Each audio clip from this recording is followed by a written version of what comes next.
બેકાબુ truck 6 જેટલા રાહદારીઓના two wheeler કચડી દુકાનોમાં ઘૂસી ગયો।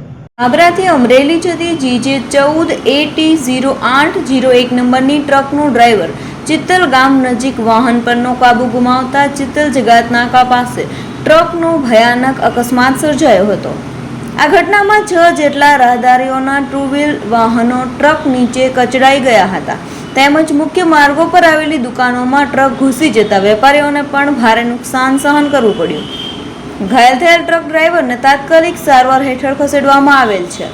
આ ઘટના માત્ર એક માર્ગ અકસ્માત નથી પરંતુ રાહદારીઓની સુરક્ષા, મુખ્ય માર્ગ પર વ્યવસાય કરતા વેપારીઓની સ્થિરતા અને માર્ગ વ્યવસ્થાપન અંગેની ગંભીર ખામીઓને ઉજાગર કરે છે।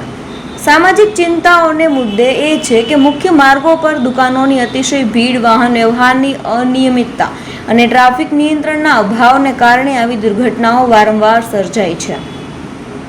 રાહદારીઓ માટે સુરક્ષિત માર્ગ વ્યવસ્થા, વાહન ચાલકો માટે કડક નિયમન તથા વેપારીઓ માટે યોગ્ય વ્યવસ્થિત ઝોનિંગની તાત્કાલિક જરૂરિયાત છે।